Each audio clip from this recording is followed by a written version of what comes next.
Is this thing on? Welcome back to Big Mouth, and fancy seeing you here in June. I very welcome my friends, and especially my enemies. Come in, sit down, and no touching. I don't do the touching. You want to get nuts? Let's get nuts! If you're feeling charitable, please smash the subscribe button and the like button, and please do follow me on Twitter at MoviesTVMad. Since recording the DC Daily, you maybe already have seen that, it's uploading right now as I talk, you may have been seeing me a bit undecisive on what's going to happen to Jeremy Dean Morgan and Michael Keaton. And how is this all going to work? Should we throw in Lauren Cohen, right?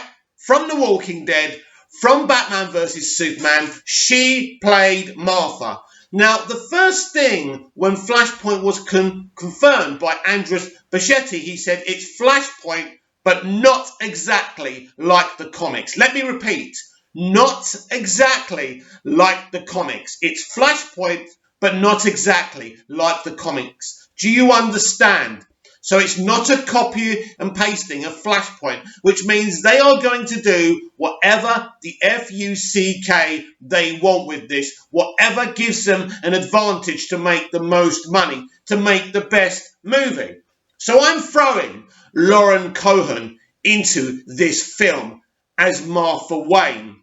So what if it isn't Thomas Wayne who survives in this new universe that Flash is accidentally created? What if it's Martha Wayne who survives and it's actually Thomas Wayne who becomes the Joker of this universe? And he's part of this universe and he's part of this film, but he's not Thomas Wayne, the Batman in this universe. And Lauren Cohen actually becomes Batwoman in this universe and works with Barry Allen and actually leaves with him when all is said and done. And she goes into Ground Zero, the DCEU, Earth 1. We'll call it Earth 1 for now. So she's basically going to be part of the inner universe, right? So you have Thomas Wayne as this new kind of Joker. You have Lauren Cohen working with Ezra Miller's The Flash to help him get back home, right?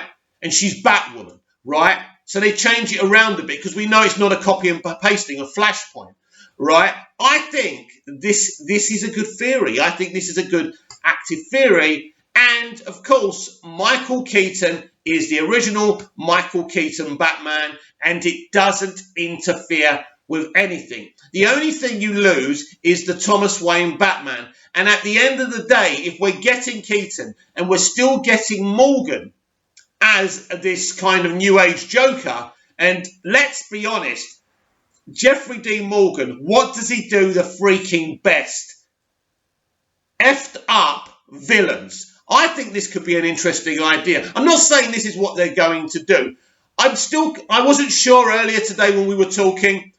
Jeffrey Dean Morgan is still involved. I know that Humberto Gonzalez is kind of very sure. I don't think any of them are sure about anything. Let me explain to you what happened yesterday. A lot of people were doing gifs of Michael Keaton's Batman. So this rumour was dribbling out already. It certainly wasn't dribbling out from any scoopers because they want to be first with it, right?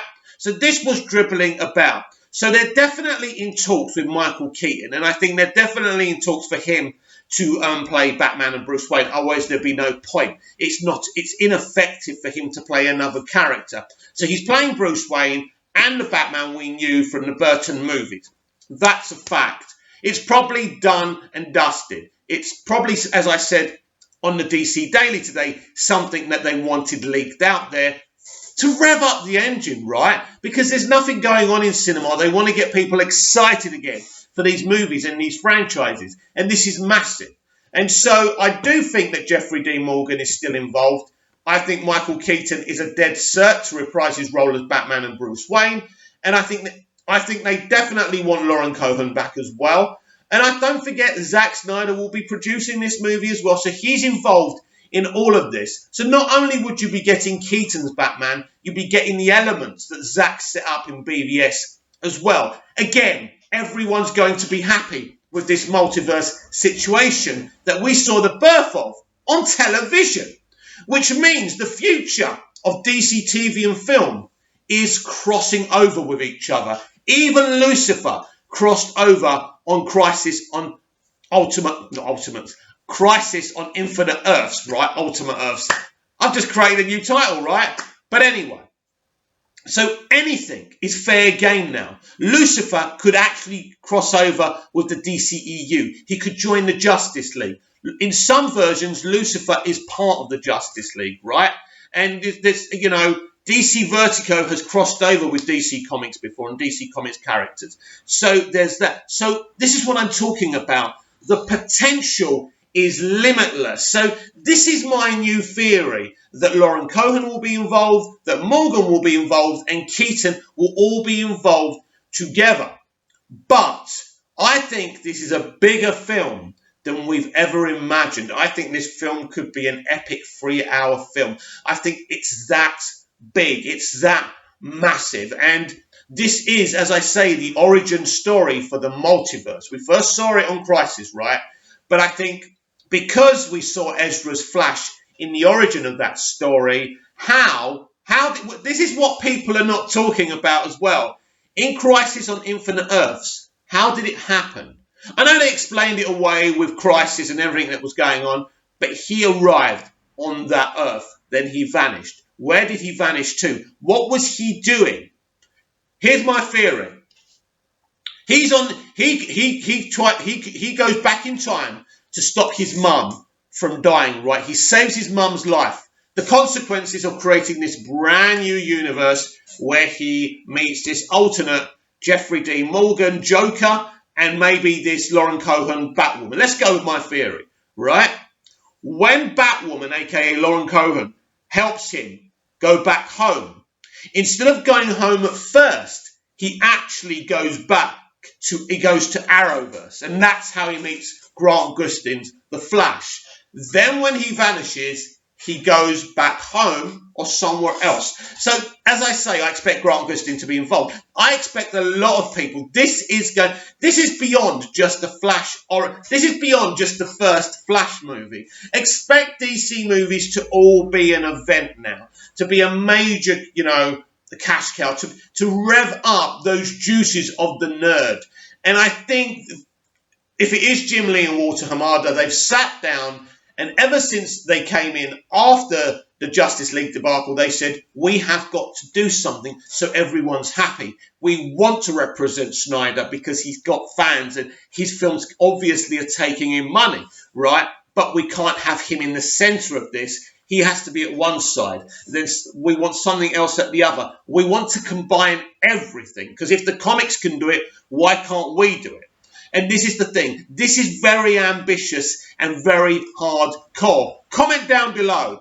Would you be upset if instead, in this new universe which Barry creates through changing the timeline, we see a Batwoman, a.k.a. Martha Wayne, a.k.a. Lauren Cohan, and actually Thomas Wayne becomes this Joker that Martha originally becomes in this weird, messed up Elseworld that Barry creates? Comment down below. This is a little theory, but I think we can come up with these theories. Now, I think there's some truth in the Keaton rumours. I think that is going to happen. And also, we need to discuss this as well, which I nearly forgot, because this is why I did this video, actually. But then I came up with this Tin Pot theory, right? So, Thomas Polito is saying that Michael Keaton will be the new DCEU Batman, and he's replacing Ben Affleck. Right. This is a possibility, but let me be clear here. This is only a possibility if Ben Affleck wants no involvement in these projects anymore. Now, he probably does smoke, but anyway, he spoke about this when he was promoting his latest movie, that he enjoyed doing it at a time, then he lost love for it. He was, of course, not being exactly honest. He was moved on from those projects because they were looking to do different things. I think when they first commissioned Matt Reeves' Batman, they weren't sure where it was going to be. And I think they're definitely sure because he started shooting. He took ages to write his screenplay. So they know where he sits in. So because we're embracing the multi-earth now, it doesn't matter if he's part of the DCEU or not, Robert Pattinson's Batman. It really doesn't matter because he can still cross over with Phoenix's Joker, with Leto's Joker, anyone. So before when we heard, oh, well, he's not part of the DCEU or he's not part of this, it kind of upset us. But it doesn't matter now because we are setting a multiverse DC movie franchise. It doesn't matter what Earth they're part of. So basically, Ben Affleck will only be replaced if Ben Affleck doesn't want to be part of this ambitious program. Now, I would be shocked if he didn't want to be involved in this, but this is the key here. So if Keaton is replacing him as this older Batman, it's because Ben Affleck wants no further involvement, and we're just going to have to say that, you know what, it is what it is. So for that to be possible, that means what would happen is we'd forget about Ben Affleck's The Batman movie, which has been rumoured by some people. We've all wanted that to be on HBO Max and part of the Snyderverse of this DC multiverse. That would mean that we would indeed be seeing Zack Snyder's Justice League Season 1, Season 2 and Season 3, where ultimately Bruce Wayne, Batfleck, does sacrifice his life for his friends and the entire planet, right? So he dies and that's it. And it makes sense. And then we go on with these other, actors playing Batman, like Keaton, like Pattinson, and who knows who else, right? Anything's possible. So if Ben Affleck doesn't want to come back, we will go along these lines. But I would be very surprised if, Zack wants to change what his original idea was, which was to kill off Batfleck, because Ben Affleck didn't want to be playing Batman forever anyway. But if he does want to play if he wants to be in his own The Batman series, let's say, with HBO Max, then they could do that series and then they could intertwine it and he doesn't die and they change it, right? Or he does the Batman series, it's a one-off standalone miniseries, and then, of course, they carry on shooting Zack Snyder's Justice League Season 2 and 3, where ultimately he does sacrifice his life. And I think what people have to understand with the original plan was for this character to die anyway. So the future isn't infinite for Ben Affleck's Batman either. Now, what we need to know is, would Ben Affleck, this is another question as well, which we don't know the answer to. And people have got to stop getting angry and think, right, when Zack Snyder's Justice League is successful, right, and it will be successful, and it will be commissioned for more seasons, is Ben Affleck going to be willing to come back? Because that's vital. Because in the Snyder Cut, in Zack Snyder's Justice League, if he isn't killed off in that film, and I don't think that he is, that was, I think, going to be in Justice League 2 or number 3. I'm not sure of the details. So he would still have to do some filming, which I'm sure he would be very, very interested in doing, right? So what I'm saying with this Ben Affleck situation is there's only one variable here. If Ben wants it, AT&T want it, Warner Media want it, HBO Max wants it. It all stands with Ben Affleck. Ben Affleck, the decision is yours. And when you make that decision, be sure we find out. I think we're going to find out all this stuff on August the 22nd at the DC Fandom. Let me know what you think in the comments down below. Like, share and subscribe, and I'll be back either later or tomorrow with more DC Daily. See you again soon.